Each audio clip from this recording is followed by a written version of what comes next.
আপনাদের কোথায় দুর্বলতা? আপনারা একটা লোক আপনার যদি গ্রেপ্তার করতে পারেন নাই। আমি আর বলতে চাই, আপনাদেরকে হুঁশিয়ারি করে দিতে চাই, জনগণকে আইন হাতে তুলে দেওয়ার আগে আপনারা এই ব্যবস্থা নেন। অথবা জনগণ এই আকবর খানকে সাথ দেবে না।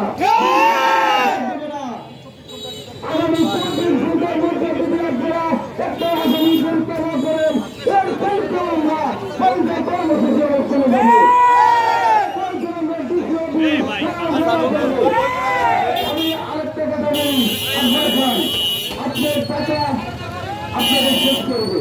বিগত টাকা কত ক্ষেত্রে এটা লাশ পাওয়া যায়। আপনার টাকা খাওয়ার ভিতরে এটা কিন্তু লাশ খুঁজে পাওয়া যায়। সেও কুত্তায় টুকরে খেয়ে ফেলেছে। আপনার যদি এখনো সময় আছে, আপনি থানায় আত্মসংগ্রহ করেন। যদি আপনাদের জনগণ কিন্তু সাহায্য দেবে না। আমি একটা কথা বলতে চাই, আপনার সাহস থেকে আপনি আসবেন জেলার মধ্যে থেকে কিন্তু রক্ত থাকতে আপনাকে কোনো ছাড় হবে না। আমি এই কথা বলে আমি আমার সংক্ষিপ্ত বক্তব্য শেষ করলাম। এরপর আপনাদের সামনে বক্তব্য রাখবেন।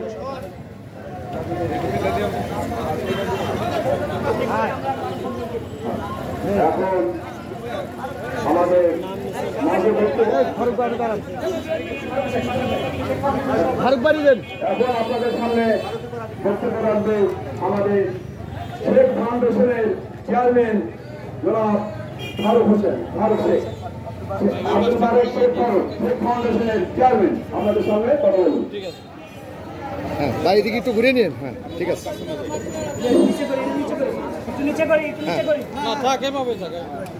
বিসমিল্লাহির রহমানির রহিম। আমি আব্দুল বারেক শেখ ফারুক, শেখ ফাউন্ডেশনের সভাপতি, 2 নং বাক্সি ইউনিয়নের চেয়ারম্যান, আমার বড় ভাই।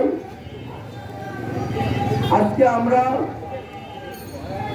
এই মানববন্ধন করা হচ্ছে যে উদ্দেশ্যে, সেটা তো আপনারা সবাই জানেন যে আমার বড় ভাই দেলোয়ার শেখ চেয়ারম্যানকে হত্যা করার উদ্দেশ্যে আকবর খান বাহিনী 18 জুন তাকে পরিকল্পিতভাবে হত্যার জন্য সন্ত্রাসী দিয়ে কুপিয়ে জখম করেন। তাই আমরা আপনাদের কাছে বিচারের দাবির জন্য আমরা আজ এই মানববন্ধন করছি। কারণ এই সন্ত্রাসীদের যদি বিচার না হয়, তাহলে আগামীতে দিনে দিনে এইভাবে সন্ত্রাসী কাণ্ডকর্ম রাজনীতিতে বেড়ে যাবে। আমরা চাই যে এই সন্ত্রাসীকে অতি তাড়াতাড়ি বিচারের মাধ্যমে যেন সুষ্ঠু বিচার করা হয়।